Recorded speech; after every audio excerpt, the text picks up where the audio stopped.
Hello to all of you. We're going to go ahead and get started here. I'd like to thank you for joining us today for our webinar, Innovations in Teen Spaces. I am Janet Nelson, Director of Library Markets for Demco, and I will be moderating today's session. Before we get started, I just wanted to go through some housekeeping details, and then I'll introduce our speaker, and she will start today's presentation. On your screens, you should see a chat box on the right-hand side of your screen, and if you have a question or are having any type of technical issue, please feel free to type something in there, and we'll do our best to get back to you as quickly as we can. We'll pause a couple times in the middle of the presentation and at the end of the session for questions. If something comes up during the session that you would like clarification on or want to respond to, I encourage you to type it in, and we'll be compiling all of your thoughts and questions and can address them at those breaks. If we don't get to your question during the session, we will be sure to get answers and post them with the recorded webcast after the event. There is also specific contact information available for Kim or myself that you should see on your screen right now. After the session, you can feel free to email us directly if you have specific questions that we may be able to help with. We will be using Twitter as well today, and the hashtag we are using is hashtag DemcoIdeas. You should be able to see the hashtag on the side of your screen in the chat box.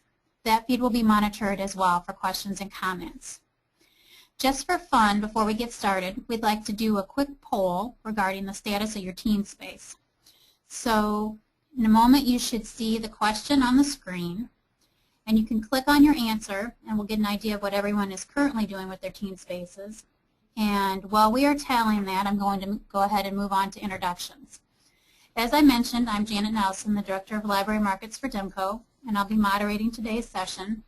Demco is always interested in how we can better serve the needs of our customers, and we've discovered that these webinars are really a great way for us to do this. This topic was one that was widely requested by attendees of previous webinars, so we know that it's still a subject that's top of mind for many of you. And judging from the over 800 of you who have registered for the session, I think that's a really good indication. Specific spaces for teen customers have become a standard part of many of today's libraries, with many going through second, third, and fourth generation versions of what these spaces look like. In addition, school libraries have become much more interested in how they can attract more students with interesting and comfortable spaces in their libraries as well. Today's presentation is going to walk you through what some of the current thinking is on these spaces and provide you with plenty of examples of what these spaces can look like. I'm very pleased that Kim Bowen-Cullen can be with us as our speaker. I initially became acquainted with Kim through her work with teen spaces, and she was developing her first book at that time. Kim is an experienced librarian, consultant, and author with a broad background in libraries. She is the principal consultant of Kimberly Bowen & Associates, LLC, a consulting firm based outside of Indianapolis, Indiana. Kim has consulted with hundreds of public, school, and academic libraries in the U.S. and abroad, specializing in facilities planning and design and 21st century library services. Her clients range from small rural libraries to large urban facilities and everything in between. Kim is a Library Journal recognized mover and shaker, has published 3 books and numerous articles, and is a frequent speaker at state and national conferences. So I think we have the poll results now. So it looks like about 60% of you are updating or renovating your spaces. So that's really an exciting place to be, and hopefully you'll get a lot of great ideas today. So with that, Kim, we're going to put the controls into your capable hands, and you can get started when you're ready.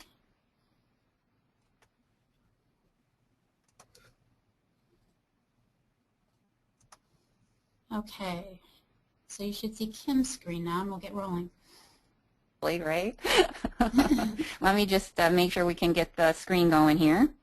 You don't want to see my wedding picture, I'm sure. Are you able to see the presentation? Yes, you should be good, Kim. Okay. Excellent. Thanks, Jana. We'll talk to you in a few on the first question break. Well, welcome everyone. I'm excited to be here again. We've done, this is my 3rd webinar for Demco over the last several months, and lots of exciting things to share with you today. you know, the thing is that's so funny about doing the teen spaces thing is I could talk about this topic for an entire day, which I'm sure you probably don't want to hear me drone on for an entire day, but getting it squeezed into less than 60 minutes is always a challenge. So I just want to state right off the bat, please don't hesitate to ask questions or email in after if we don't get to cover something that you want to talk about. I do want to start today, too, to give everyone on the webinar kind of an overview of my background, because I want to make sure that you know that I understand that when we're talking teen space, we're talking public library space for sure, because that's mostly when we think of teen space, we think of public libraries. And years ago, I was calculating it the other day when I was doing public focus group sessions that I've almost been now in library work for almost 30 years now, and that really actually freaked me out a bit, I gotta say. This is the library where I started it all when I was 16 years old. I was a page here and quickly moved into working there in college and supervising reference and teen services because it was such a small library. I didn't need to be a librarian at the time. But the other thing I think is important for you to know, I've also background in academic library work, which, you know, if you think about it, that is teen space, young adult space as well. So spent several years working in an academic environment and had I did a brief stint working at a senior high school library as well early on in my career. So I hope today when you're looking at all these concepts and things that we're talking about that you keep an open mind that we really are talking about environments, all three of these environments, not just public library space. And as I will tell everybody, the images I have tend to be a lot from public libraries because those are the people that are sending me most of the photos, and they have been doing interesting things for quite a few years now. And I'm always open to receiving more photos from academics and school libraries too. So keep that in mind if you're going to have done a project or plan on doing a project. So just jumping right in, I want to start with planning and just talking about some of that dry stuff first to kind of set the stage. For those of you that have sat in on my other webinars or have dealt with me as a consultant, we know that I'm really big on form following function. So not jumping right into space design, but figuring out what it is we need to do. What is our community makeup? What kids are we serving?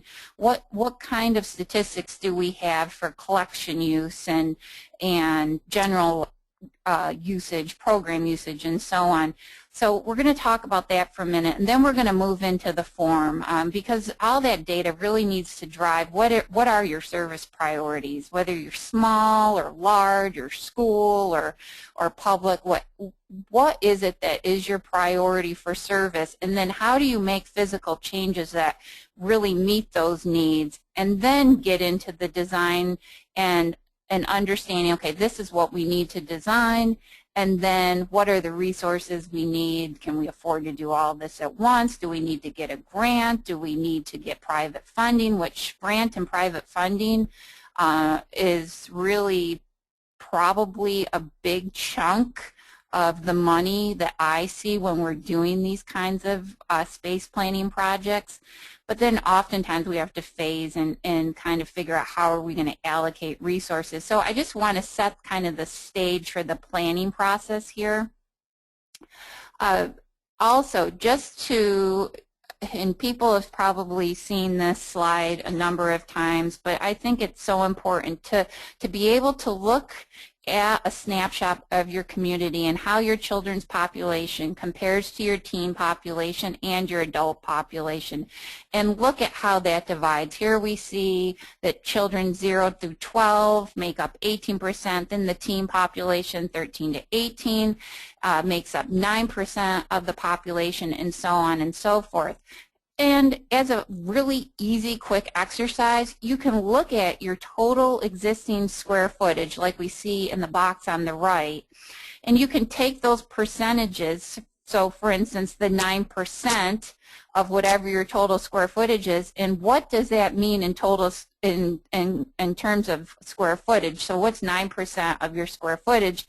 And at 1 square foot per capita, you have a general sense of how big should my teen area be if I was serving everybody equal at 1 square foot per capita. That, of course, includes public space, it includes some office space and storage space and so on, but it gives you a really easy snapshot without having to get into what you see here on the next slide, which is what I do with a lot of my clients when we get into the nitty-gritty. And this is good, especially for those of you that are going to be planning new facilities and trying to get a handle on what different spaces do I need based on what I've determined are my service priorities. How much square feet should each of these things take up? You can even compare what do I have now versus what should I have. And then you add all those up and see, okay, what is my total square footage based on these really nitty-gritty planning elements? How does that compare to what we did in the general demographic comparison, and see you know, where you end up in terms of square footage, which gives you a good sense of, okay, what kind of space equity do I need to give my teens in my community? So, you know, this is kind of that stuff that's really, you know, it's involved. We could talk about this for hours. We kind of need to be face-to-face to talk about all the questions and things. But I do think it's important that you realize that this is really key. This data analysis is where you need to start before you think about anything else. And if you work into then the next stage, which I said after you get done with all your service analysis and where are your priorities, and then you finally get to this design stage, you can kind of, you know, have a better sense of what you need to do. Now here I want to show you, this is the project we did. The first dotted circle on the screen you see is the general area and square footage that was taken up by the initial teen space in this particular library. Now in this project I renovated and redesigned the entire first floor of this library, so everything you see here was a revamp, including the adult space. But what we found was that, you know, having the teens in the back corner in an open area was not good for anybody. It was too small for the population. It was causing issues with the adults because it was too noisy. So we looked around, we looked at what's the best for the whole library, and we came up with what you see here in the yellow dotted line. This is the revamped teen area based on the demographic analysis, square footage, and all that stuff. And what it ended up being was an old computer lab that wasn't being used as much as it probably should have been, and a huge staff space that really was, you know, there was way too much for the staff members that were in there. So we did some minor construction, opened up the two spaces, and now we have a glassed-in a teen area that can be easily seen from the service desk, and is adequately sized, has a lot of different things going on, and is jam-packed every day after school. Here I just wanted to show you kind of some of the pictures. It's multifunctional space as well, and we'll get into that in a little bit. But you can see how there is a small service point in the bottom right-hand picture. That is for the teen librarian, and that straddles both sides of the teen area, one side being a more academic study area, the other side being kind of more of a interactive, social space. You can see by the computer or the video games in the upper picture, some of the collaborative spaces down in the lower hand picture, and so on.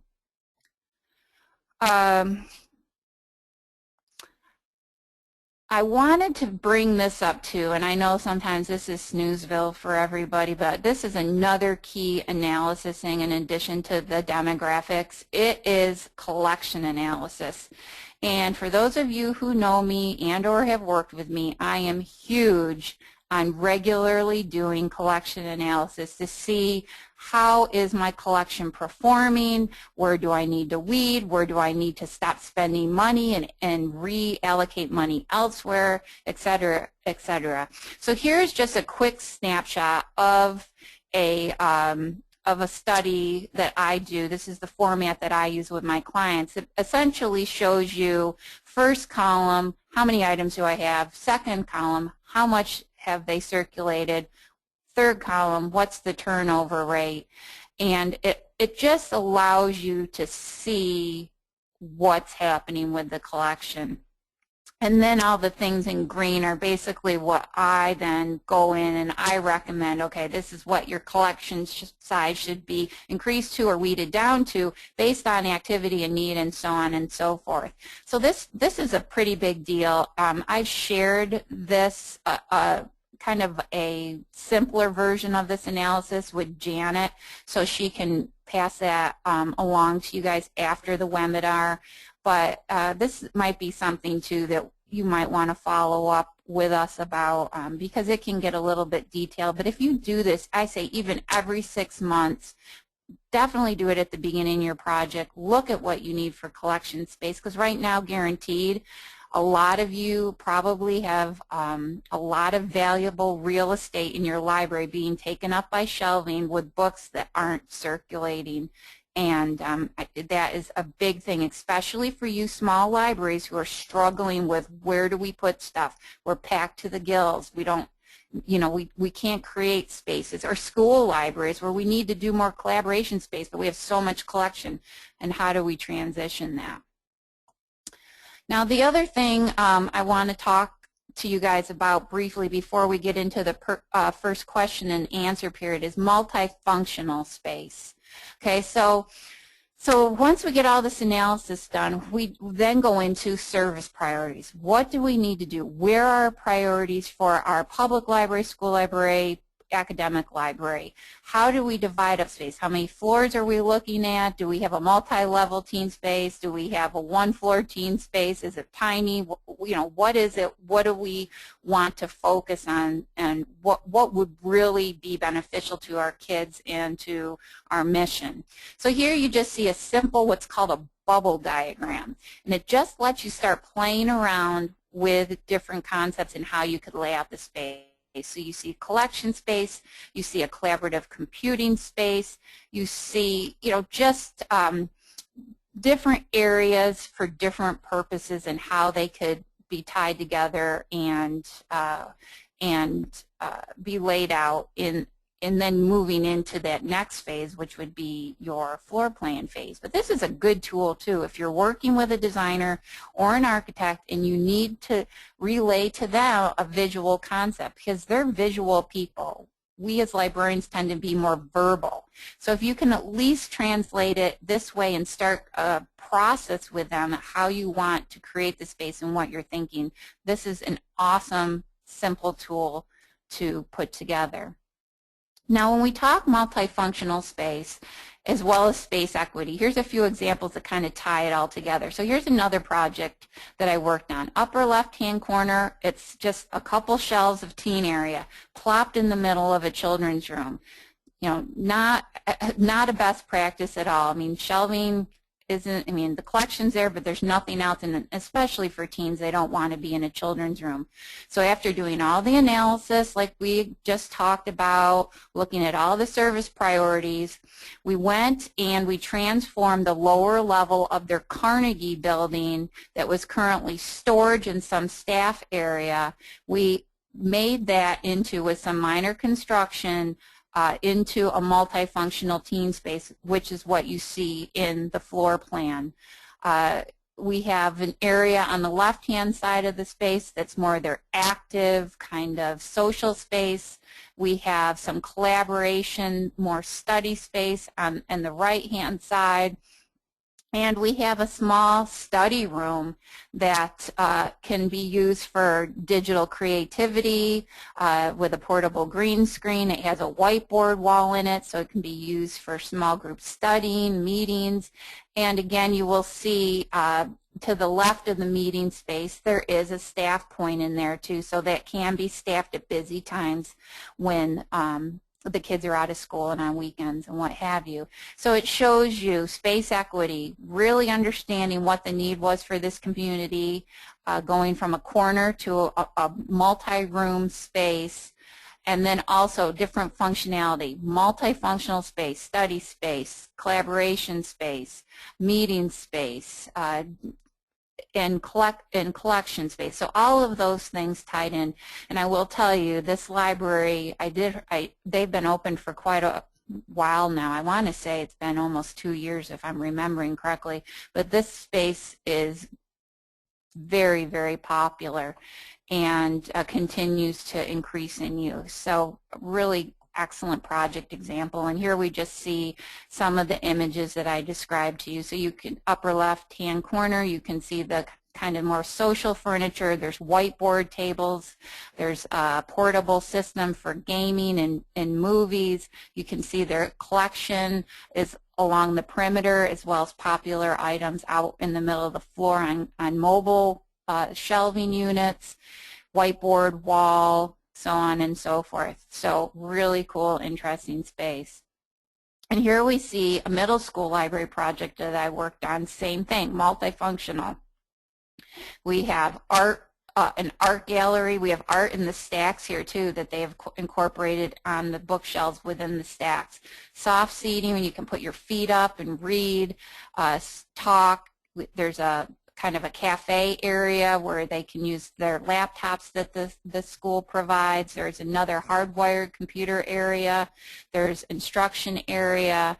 So another multifunctional space, but in a completely different environment. And I will mention all of these spaces that we're looking at, the ones that are at least my projects, were all done in collaboration with the kids in the community or in the schools. The kids in this middle school help plan this space, and I think that is key. I really think that's key, and we'll kind of summarize that at the end, but I want to make sure that I mention that to all of you, that so you understand that that is a key piece for all these projects that we're looking at.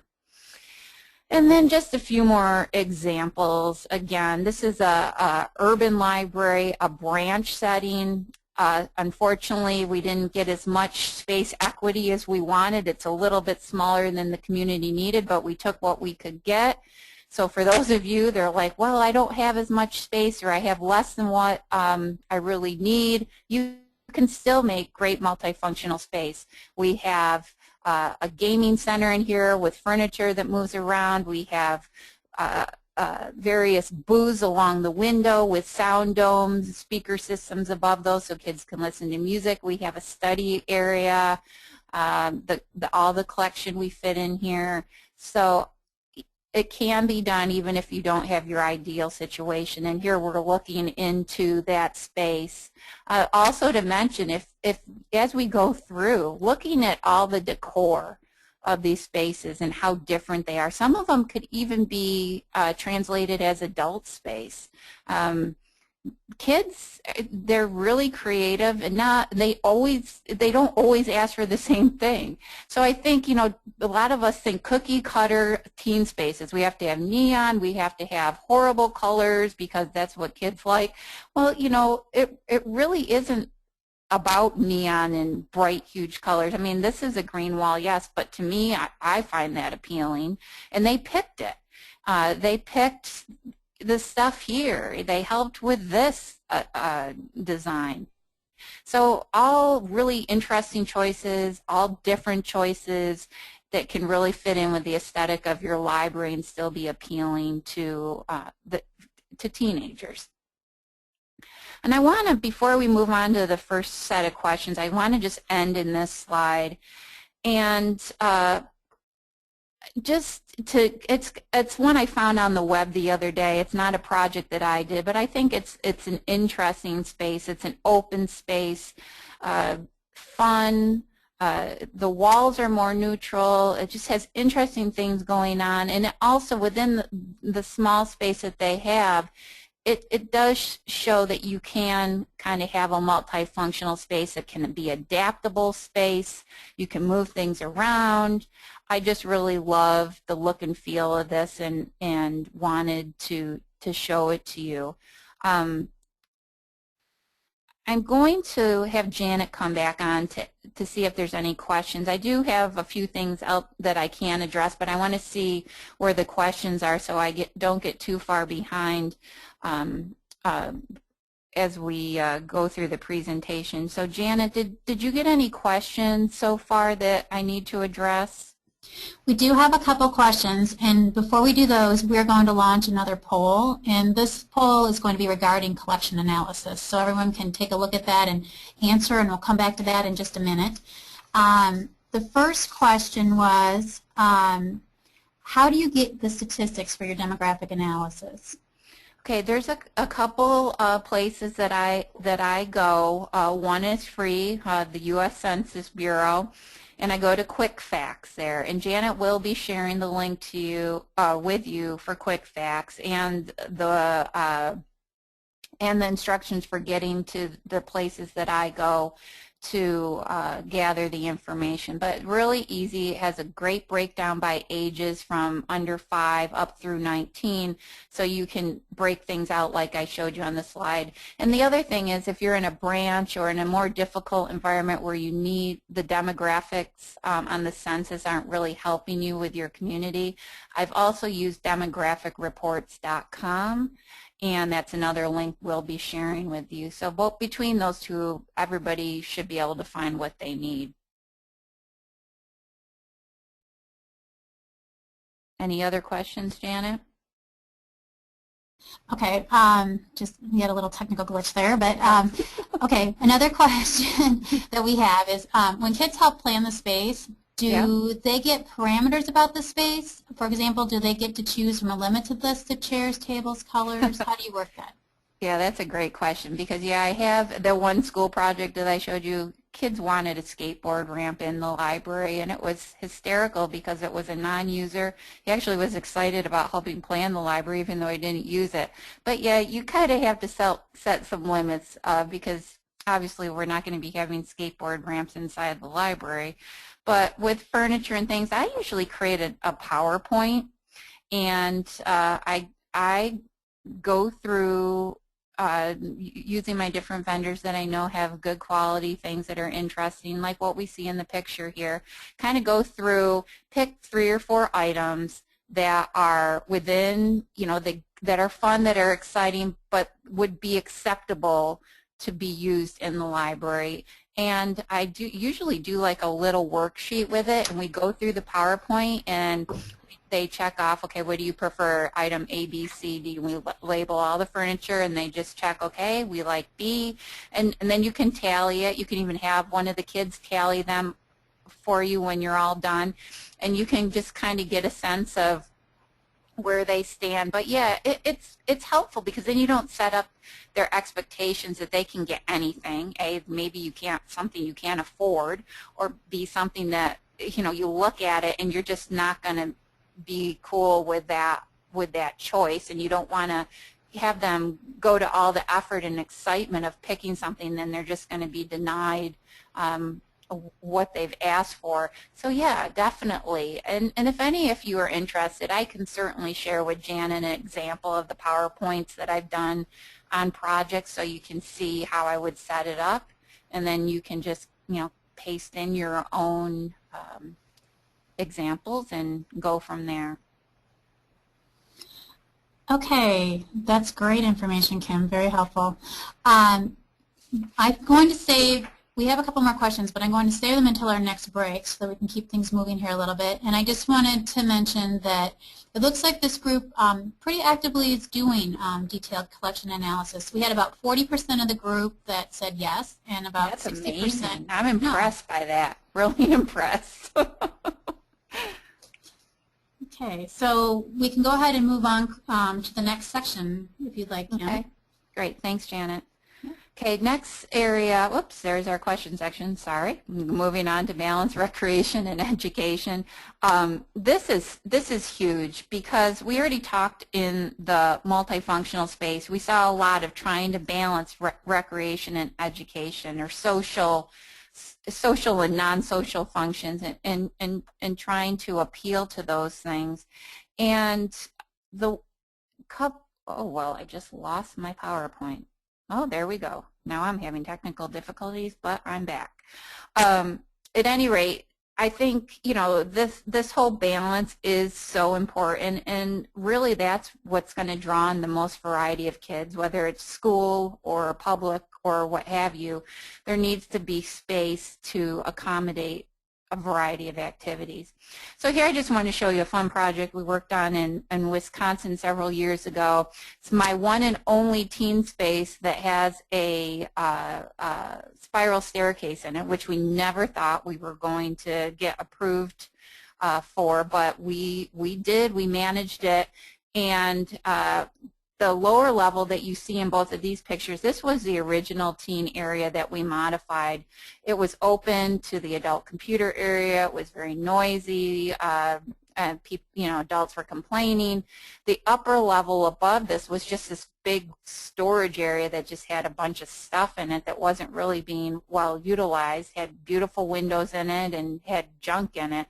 So we essentially took that over, and this was with private funding in this community, and we created more of a study area, quiet zone here on the bottom. Here's where the collection is, computers, there is some soft seating, and then when you go to the second level, the plan was to create the more interactive space where they would have, you know, maybe a performance platform, more lounge seating, more opportunity for collaborative computing, and even in the upper photo, a small meeting room where they could, again, do digital creativity, you know, put a green screen in there, add some technology down the road, do some audio and video creation, have their tab meetings in there if they wanted to, have small group study, and so on. And you can see the vision for the total space is what we see in the floor plan. What is actually last pictures that I was sent by the library hadn't been fully realized because of funding. So again, we get back to the phasing. So sometimes you can't do it all at once, and so what? You know, they painted, they put in the carpet, and it started out pretty much as an empty space with some chairs, and now they've added a few lounge seats, and you know, you can keep adding and going, you know, moving forward as you have the funds and as you gain more and more interest in the space and it gains more popularity and support. It's a great way to do it. So very fun space, love it, great project, good examples of many things. Here I want to just talk about some of the things that you can do that don't take up a lot of space, that can bring in education and recreation. Here you have on the left, it's just a portable little staging system where they give music performances or acting or something program related. We see in the middle slide just a simple table that's for checkers or chess, or a table like you see in the middle, an occasional table where kids can do gaming, play cards, anything like that. And then one of my favorites is on the right, and real simple, you know, go to Joann Fabrics or whatever, it's a craft / sewing table. It's on casters, there's a couple stools, you can store supplies. It's really super if you want to encourage any kind of on-the-floor programming is what I call it, so passive programming where it's not formally scheduled. They could sit there, they could do craft program, they could just, you could put out something new every day that they could create, do, what have you, and real easy, doesn't take up a lot of space, and all that. I just think those examples are terrific, so I wanted to share those. And then we get on to some more heavy-duty, high-priced interactives, which again, recreation and educational. So we look at the Barrington Library in the upper left-hand corner. That's their media lab. Here we actually see a wall painted in chroma key green. So they have the green screen, they have the technology, and this is not a teen-only room. This is used by the entire community. So for those of you that are smaller, going into creating a teen-friendly library, you don't have to have a huge teen space, because adults want the same thing that the teenagers want. Essentially, they want the comfort, they want the good technology, they want the attractive environment, the easy-to-use library, and if you can create that teen-only environment and have things like this that are used by all ages that are also very appealing to teens, what a great thing to do. We see a school district example on the right-hand side, where you can see a smaller version of their kind of digital creativity space, and then we see U-Media in Chicago, phenomenal teen space, and we can see the inside of their sound booth. And of course, that's, you know, real high-end, but all super ideas, all things that can be done on various budgets and incorporated into any type of library. And we get into more, you know, the really cheap things. Now we go from sort of expensive to really expensive to not so expensive. But look at, I mean, whiteboard walls. I mentioned it before, but I can't tell you how many kids get excited about a whiteboard wall or a magnetic wall. We could see, and now, of course, I'm going to forget the name of that game. I think it's Connect 4, but a large Connect 4 game in the middle of the space. We see passive programming in the lower left-hand side. So I think this one, I can't read the question, but I know this library does a lot of like, okay, what was your favorite thing that you did today? And they have a board, and everybody just tacks up cards of things that they did. So every day is a new question. Really simple, doesn't cost a thing, about a little staff time to get that going, and kids can participate as they want.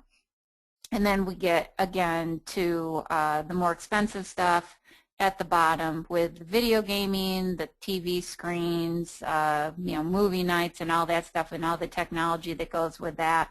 But again, that can be done at different price points as well.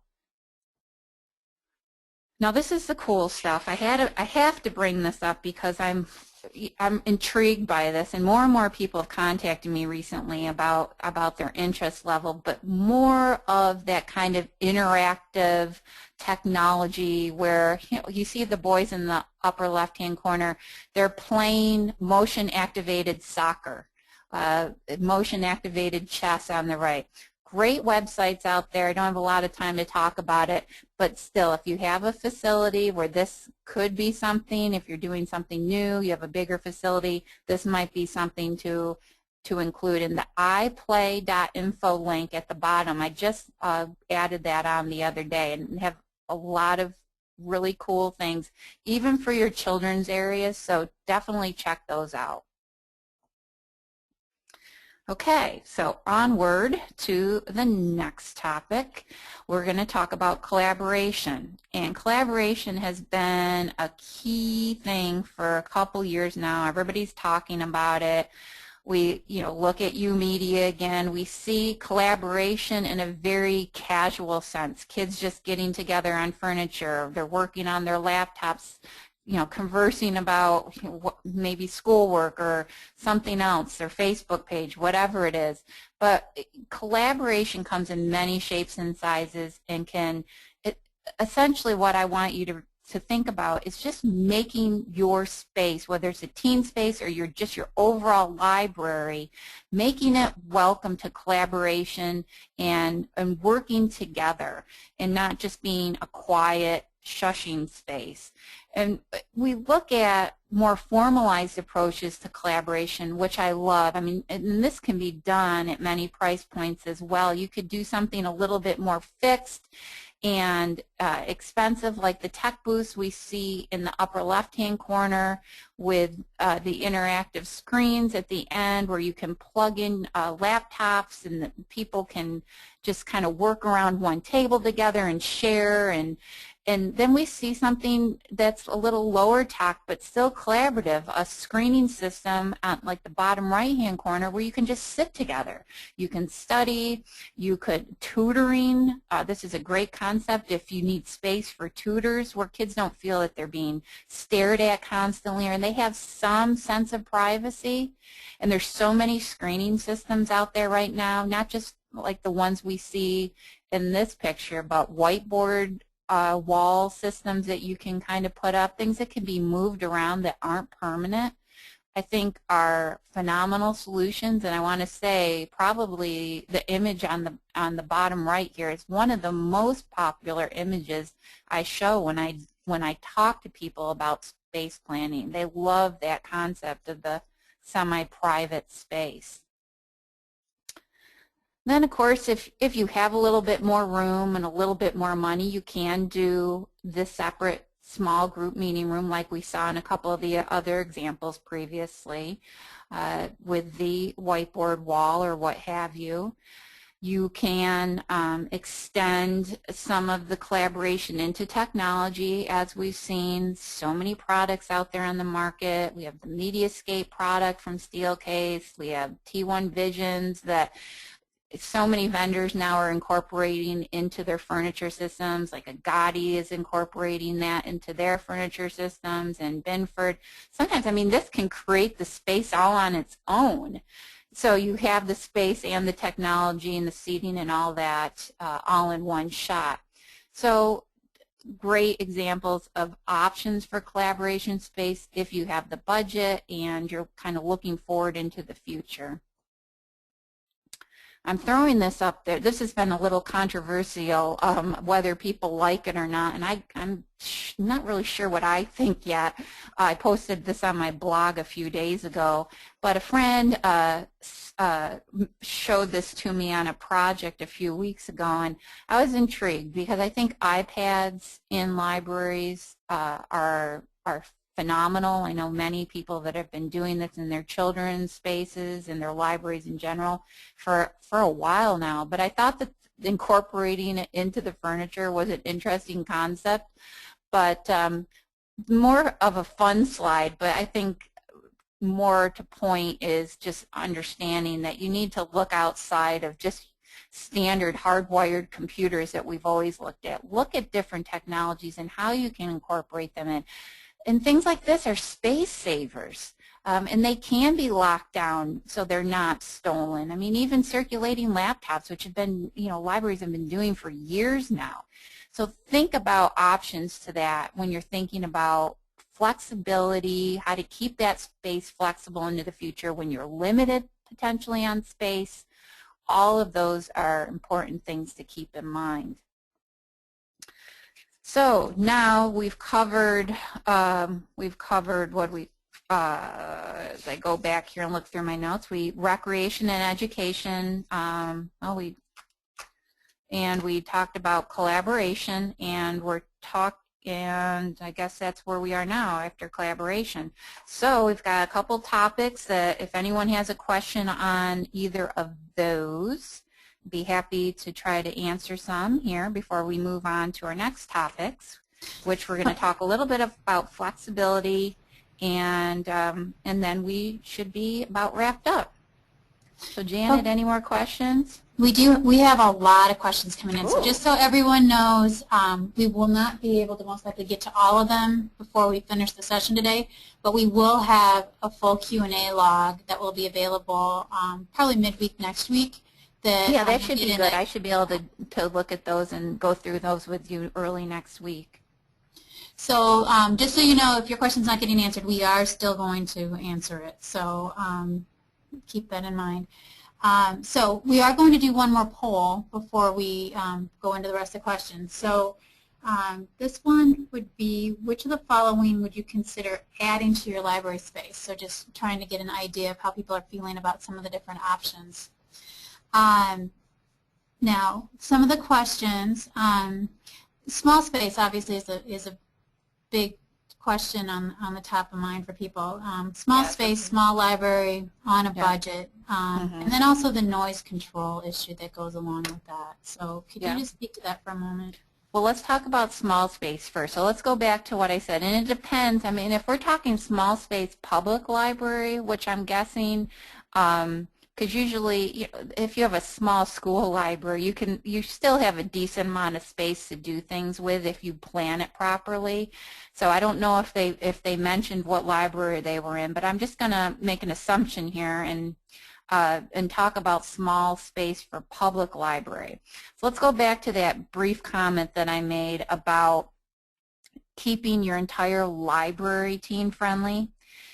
And there's something I've learned over the last several years after going through two books and writing two books and helping numerous people with this is I've learned that putting in a couple chairs, lounge chairs, and a bookshelf is really not going to do you, it's not going to make a big impact. It's something that's not probably worth your money and the effort to try to squeeze in a little tiny space that's not going to accommodate your your user population. It's not going to help you grow users.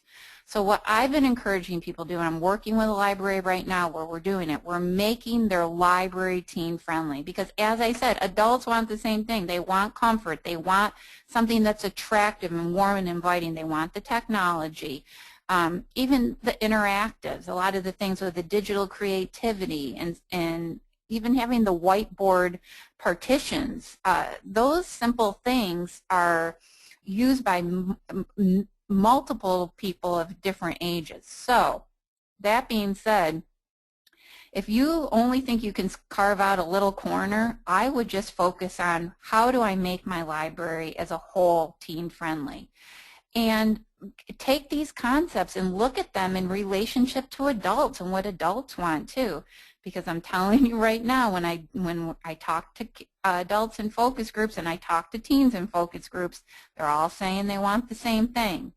So I think, that's a big concept and something that I might need to talk to some of you about in more detail. But really, don't waste time, money, and energy just trying to plop in two chairs and bookshelf. And also, a few other clients have taken their meeting room space and created multifunctional meeting or teen area space like after school. So they've turned their meeting room into a teen area after school and certain hours of the week or what have you that works with the library as a whole. So that's another really interesting thing that you guys, if you're out there struggling with what to do, thinking about the converting the meeting room space after school hours and so on. And Janet, the second part of that question was the sound. Is that correct? So sound. Yes, how to manage the sound, Yeah. especially So when you're dealing with a small space. let me just move on to flexibility here, and I can help you kind of see some images. So flexibility, but also these screening systems that I've been showing you, some of these have nice sound baffling qualities, like the one you see in the upper corner.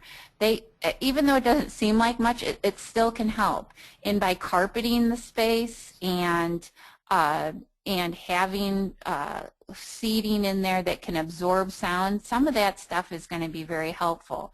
But I showed a couple images earlier of some temporary, I shouldn't say temporary, but some wall systems that we've used that aren't solid walls, but we have put up that really help block and deaden the sound. You can also do things with baffling on the ceiling. And when you go to my Flickr site, you'll see examples of that there. So something that you can hang from the ceiling that will help deaden sound if you're working on an older space. We've also positioned shelving in a way that helps with open space and deaden sound and help prevent it from traveling into spaces you don't want it to. Obviously, the best thing you could do is close off the space like we did in the one example I showed you where we took over the staff area in the computer lab. But if you can't do that, there are other ways, and there's a ton of product out there and a ton of things that you can do. And again, we can follow up directly. If I know your situation a little better, know what you're trying to create, I can give you better solutions that are more pinpointed to what you're trying to do. I'm going to just keep moving right into flexibility here so we have a few minutes for questions at the end. But I just wanted to show you, this is an example of an academic library that we just finished up. This was just one small area of the library, and this was their, in terms of multifunctional space, this was their collaboration space that we created. We did it all through furniture, different types of furniture, screening systems. So they created little pockets and nooks where people can interact with each other in different ways. We have, on the top image, you'll see there's tables and chairs that can be moved around. There's 2 tables there. They could even be pushed together to form a larger table. There's whiteboard screens. I've even been in this library where people have pulled the whiteboard screens around the table to create more of a private space. We have the other screening systems, that the gray ones that you see, that those can be moved around and taken anywhere in the room. They're pretty lightweight. We have whiteboard tables. So just lots of comfortable furniture that can be everything in here, with the exception, I think, of there's couches against the window. Those are a little too heavy because we wanted to make a space for, I think we can sit 8 people at those. They're really long benches. So those are the only thing that really can't be moved around too easily. Everything else can be dragged around, and they encourage them to do it. There's even personal tables. So instead of those the chairs with the built-in tables, which I'm really not a big fan of because I've seen so many of them break and very soon after they've been purchased, because they take wear and tear. I mean, people sit on them, and so I say go to a personal table. It's a separate table. You see a couple examples here in the slide, one on the left and one in the image in the top picture. Those you can move anywhere. They're sturdier. You can pull them up to any kind of a chair. They have enough room for a laptop, some work papers, what have you. So great solutions for that kind of flexibility. Also, I'm having more technical problems, but I just wanted to point this out as well. When the last question about sound baffling, this is a project we're working on right now. And they used to have this really tiny teen corner. It was open to everybody. Everybody could hear everything. It was, not the ideal situation. But we wanted to keep the space flexible for the whole library. So what we're doing in the purple circle is we're putting up what's called a dirt wall system. It's DIRTT. And it's essentially a wall system that it's demountable walls, which they could be moved. It's not drywalled. It's not construction. It's not like you're going to be able to move it tomorrow with just yourself and one other staff person, but it's providing some sound baffling. It can be relocated somewhere else in the building as things change. 5 years down the road, they're totally needing to expand the space, change it around. It can be reused anywhere without having to demolition any walls or any of that. So a really good flexible choice. Not always the most inexpensive thing, so keep that in mind. And here I just show you a couple systems. I can send you, there's numerous vendors out there that do it, but you can see it can be any type of material. It's a really cool system if you can get it in the budget. And there's always the garage door approach, which I love. Only teen space I've seen with a garage door in it. I love it because it can open up the space to the outside, but when the teens are being noisy, then they can close it and it keeps the noise in. But I thought a really creative solution that I wanted to share. And here's another school library. This is something that I was really excited about. You see the before pictures, just a bunch of locker storage in this area, and they opened up the space. They've created a nice multifunctional, flexible space, tables that can move, lounge seating that can move. This whole space could be opened up if they wanted to.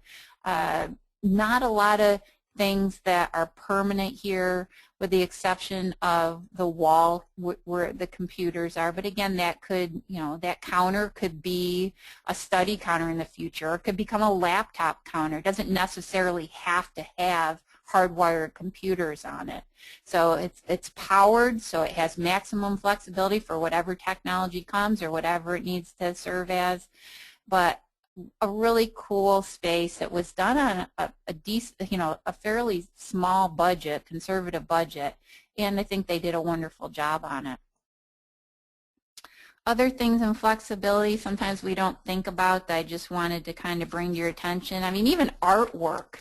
Now, who says we all have to paint murals or paint something permanent to create a user-friendly kind of warm environment? I love the fact that these are kind of a mural hung as artwork to create the space. So, they could be moved anytime. And a lot of times people think of flexibility, they think of furniture on casters. That's not the only thing that makes something flexible, but in the lower picture we see a school library where the tables are on lockable casters. Everything in this space really easy to move. You can clear the space out. So it's another good example, shows you one other type of flexibility, but lots of things to be considered when you think flexibility in a space. And lastly, I just wanted to focus on, and I apologize for the blurriness of this image, but I wanted to go back to that school example and the whole point of involving your teens in whatever you do. I don't care what environment you're in, but getting them involved in helping drive the direction of the services. And then once you figure out what the services need to be, then you get them involved in the space planning, get them involved in picking out furnishings.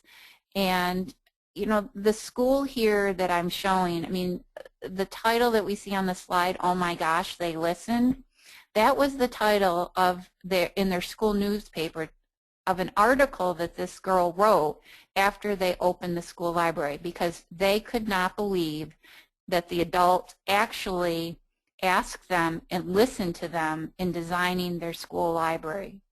And I think that says a lot. This can be a great educational experience for kids. It can get a lot of different age groups working together, a lot of different social groups working together.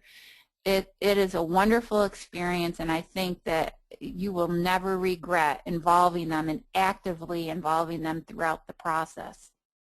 So I wanted to give that one more plug before we end today. So Janet, a few more minutes. Any more questions that you want to throw out before we call it quits?